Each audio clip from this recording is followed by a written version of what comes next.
Hi guys, JT here, and today I'm bringing you some information on 10 games in Fanatical's Prestige Collection of December 2025. To help you answer the question, should you buy it? By using the links in the description below, you'll gain access to this bundle and support the channel in the process. Before we begin, I'd like to thank you the viewers for watching my silly videos. I hope they're helpful. Most importantly, knowing that you're watching it means the world. Anyway, let's get into this. At number 1 we have Ghostwire Tokyo, a visually staggering action-adventure game set in a Shibuya ward emptied of its human population by a paranormal fog. You play as Akito, who teams up with the spirit of a former detective named KK, sharing a body to investigate the evil occultist, Hanya, and find Akito's kidnapped sister. The core of the narrative is the emotional, heartbreaking revelation of the siblings' relationship, backed by a beautifully written and gorgeously realized setting. The city itself is the game's greatest success. Tokyo is stunning, filled with neon-lit shopping arcades and skyscrapers, and the attention to detail is staggering.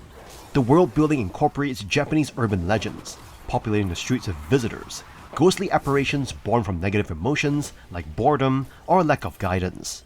These enemies, from masked women wielding scissors to ethereal businessmen, are fascinatingly designed and play a vital role in the story.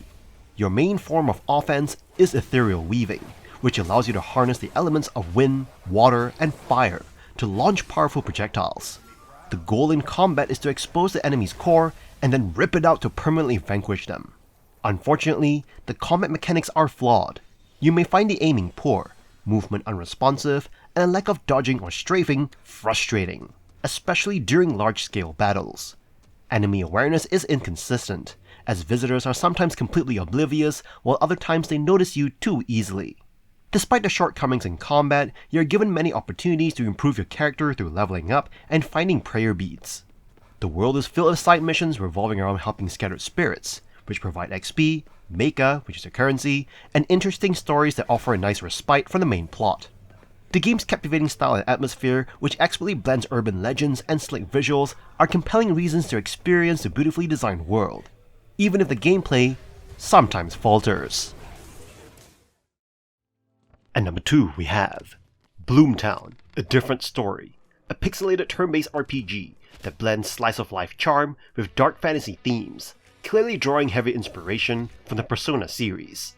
You step into the shoes of Emily, a girl spending the summer in a town hiding secrets, including missing kids, and a shadowy realm called the Underside. What starts as a simple visit to Grandpa's turns into a supernatural mystery, complete with demon contracts, summoned allies, and a talking dog named Hugo.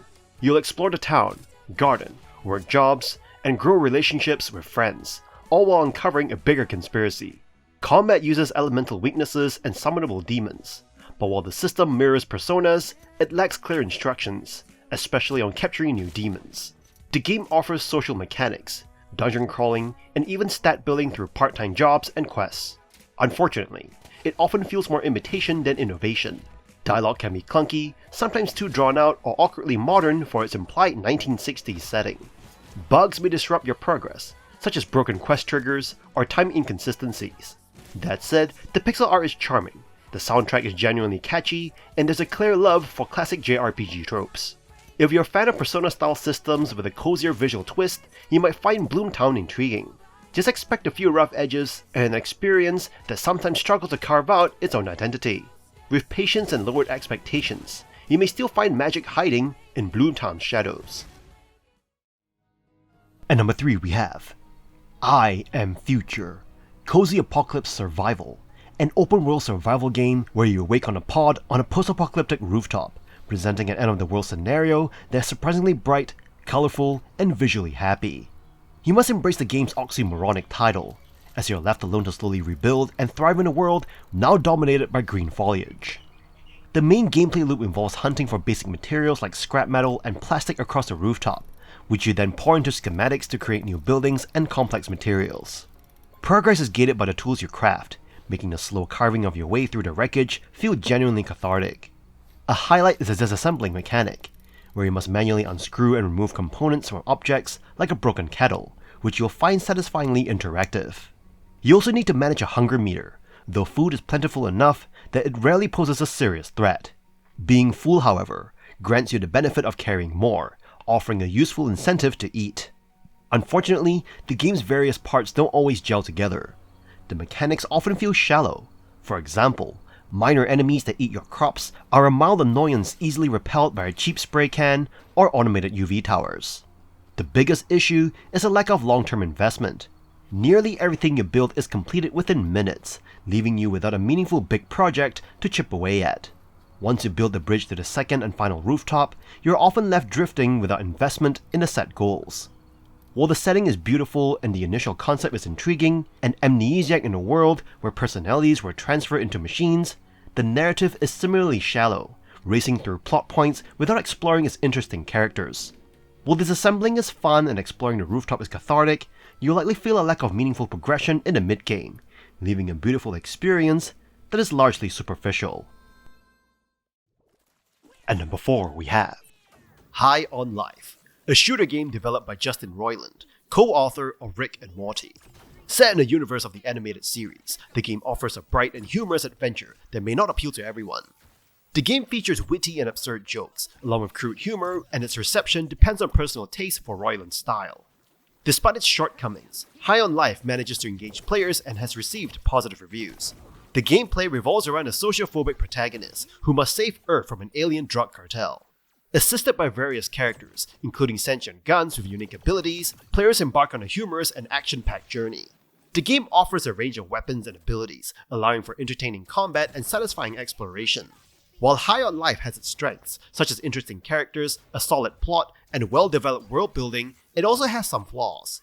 The game features excessive chatter and intentionally annoying elements that may test players' patience. Additionally, the game's limited number of locations and enemy types may leave players wanting more. Despite its imperfections, High on Life delivers an enjoyable and humorous experience, especially for fans of Rick and Morty.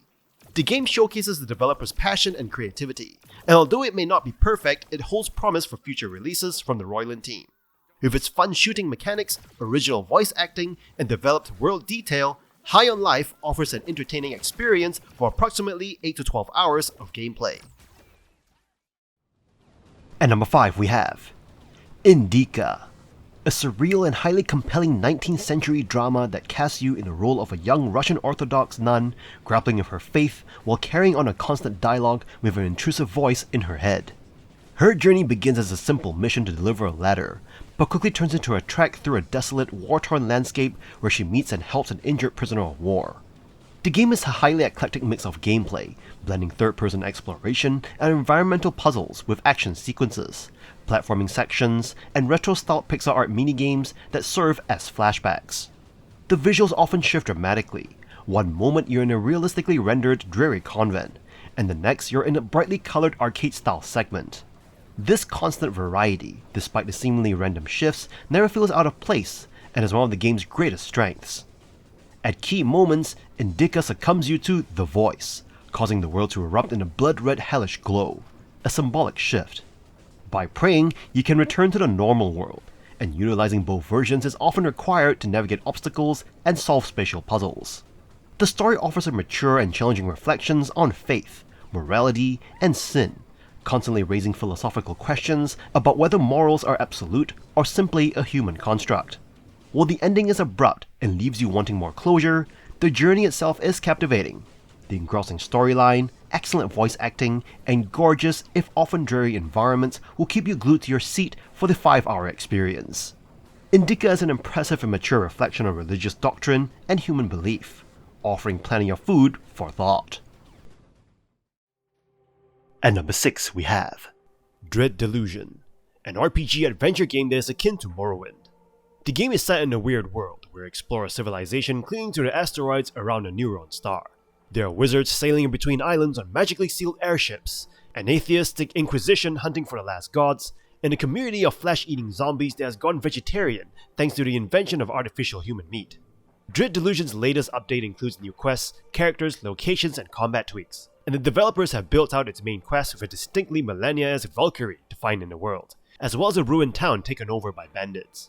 They've also improved the game's combat and made the fatigue system more generous, addressing some of the complaints players had when the game was first released. In addition to the main quest, Dread Delusion also has a faction reputation system similar to Fallout New Vegas, which allows you to pick your friends among Dread Delusion's assortment of scholars, inquisitors, atheists, and pagans. The game also has a player home on its own floating island, which you can build out and refurbish, and there seem to be secrets and history to uncover there. If you enjoy games like Morrowind or The Witcher, you'll likely enjoy the short sci-fi stories in Dread Delusion's quests, which excel at feeling like self-contained stories with twists. There's little fetching or grinding, so you can enjoy exploring the game's weird world without getting bogged down. Overall, Dread Delusion is a game worth trying out if you're a fan of exploration-forward RPGs with great storytelling and a unique world. With each update, the game keeps getting better, and it's a challenge to resist the urge to jump back in and play more. If you want a more complete experience, you can purchase the bundle and wait for the 1.0 release, so you can experience the game fresh from the beginning. So if you're a fan of exploration-forward RPGs, you might want to check out Dread Delusion. At number 7 we have Doom Eternal Deluxe Edition. An FPS game that will have you shoot demons in the head and literally slice their skulls in front of your eyes in fast-paced action. Earth has been invaded by Hell's armies. Demons and monsters have destroyed much of Earth's cities and skyscrapers. You play as the Doom Slayer, and you need to fight and smash your way through demons across dimensions to stop the destruction of humanity. Compared to the 2016 game, Eternal is much bigger, faster, with plenty more story and lore. Even though Doom is not really known for its story, this entry brings the narrative to a whole new level. Gameplay-wise, Eternal is much faster and smoother. There's a lot of satisfaction in shooting your enemies with your arsenal of weapons and watch as their bodies fall apart in front of you with every shot, before you go in for a glory kill and slice their heads off. There's more strategic thinking this time around, instead of just mindlessly shooting and killing things. Some enemies will now have weak points that you need to destroy to make your life easier, like aiming for a turret on an enemy's head, or blowing up a Mancubus' arm cannon before murdering them. Your arsenal has also been expanded with shoulder-mounted weapons like a flamethrower or a modifiable grenade launcher. Platforming is more of a focus this time around, with increased movement abilities like a shotgun that has a grappling hook on it, double jumping, directional dash, and climbing up tall structures. Exploration is highly rewarding, as you'll most likely find precious items that you can use to buy mods for your weapons, suit, and passive abilities, or even find various collectibles.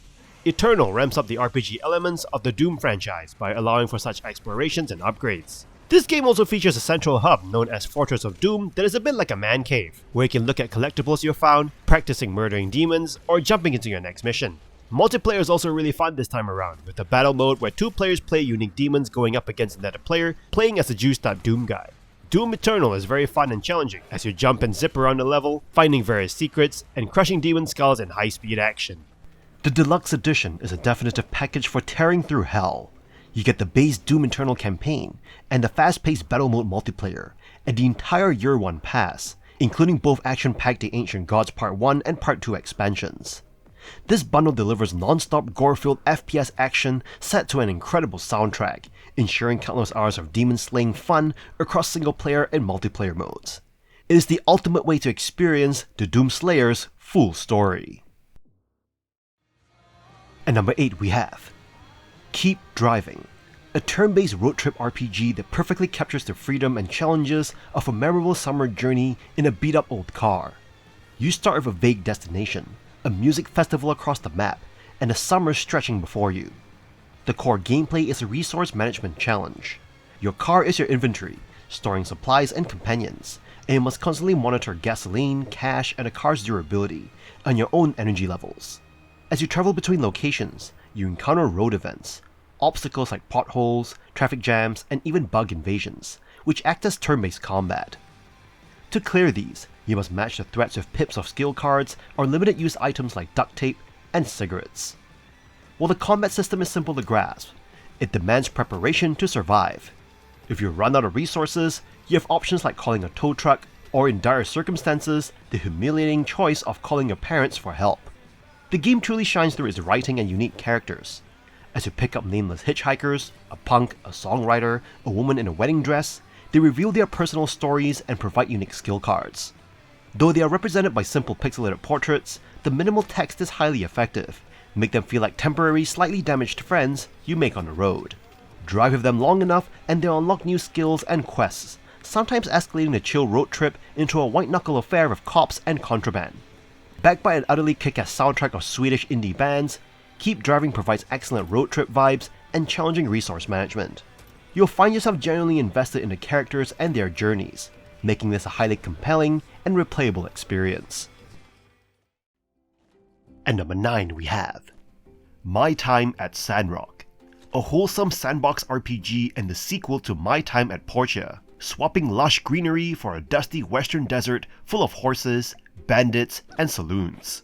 You arrive as the town's new builder, tasked with revitalizing Sandrock while crafting, farming, fighting, and forging bonds with its colorful residents. Visually, Sandrock is a big step up from Portia. The vibrant cartoony art style, expressive characters, and varied interiors make the desert setting feel alive. Customization is robust, letting you truly make your builder your own.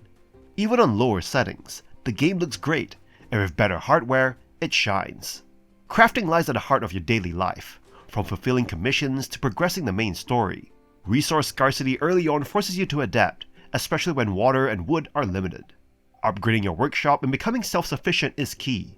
Exploration brings you to abandoned ruins, where jetpack-assisted mining adds a fun twist, while combat, whether with swords or rifles, is simple but satisfying. The townsfolk are a highlight, with over 30 characters, with 21 romanceable, offering friendships, rivalries, and potential marriages. Socializing, gift-giving, and even brawling all deepen your connections. A skill tree lets you tailor your playstyle, rewarding both work and leisure. Minor issues like frequent load screens, inventory clutter, and uneven voice mixing don't overshadow the charm. With plenty of side activities, dungeons, and customization, My Time at Sandrock delivers a rich blend of peaceful building and exciting adventuring. If you love Portia, you'll feel right at home here. And number 10 we have ULTRAKILL, an extremely fast-paced 1990s inspired first-person shooter where you assume the role of V1, a robot descending through layers of hell to feast on the blood of its inhabitants, which it requires as fuel. The game masterfully blends hectic, challenging gameplay with an intricate, compelling story of a war-torn universe where technology and blood are inextricably linked. The level design creatively uses Dante's layers of hell, giving each location a unique identity. The core of the experience is the combat, which is often compared to Doom, but is significantly more difficult and relies heavily on movement and style. You will be constantly challenged by enemies, requiring you to utilize a sparse yet original selection of weapons. For instance, you can shoot a coin in the air and then fire a railgun charge at it, causing the projectile to ricochet and inflict massive extra damage. This mechanical interaction between weapons adds great depth and rewards mastery. Beyond the visceral combat, you can find hidden lore nodes and terminal entries that flesh out a peculiar timeline involving perpetual war and the machines humanity created. The game's story, while incomplete as it is still in development, is intriguing, featuring great characters and voice acting. Despite its extreme difficulty and the frustration it can cause, you'll find yourself returning to the game, pushing to achieve better ranks, discover secrets, and master new strategies, making it a highly rewarding and compelling title. And that's all for this bundle. This bundle is a real MVP for anyone with a massive wishlist. With multiple games hitting all-time low prices like Bloomtown and Keep Driving, this is a genuine steal. If you've been patiently waiting to snag these titles, your time is now. Stop debating, smash that buy button, and grab these bangers for your collection before the deal dips. In any case, I hope you enjoyed today's video, and if this video was helpful, feel free to leave a like and subscribe, and maybe consider buying the channel a coffee. From the bottom of my heart, thank you for watching, and I'll see you guys in the next video.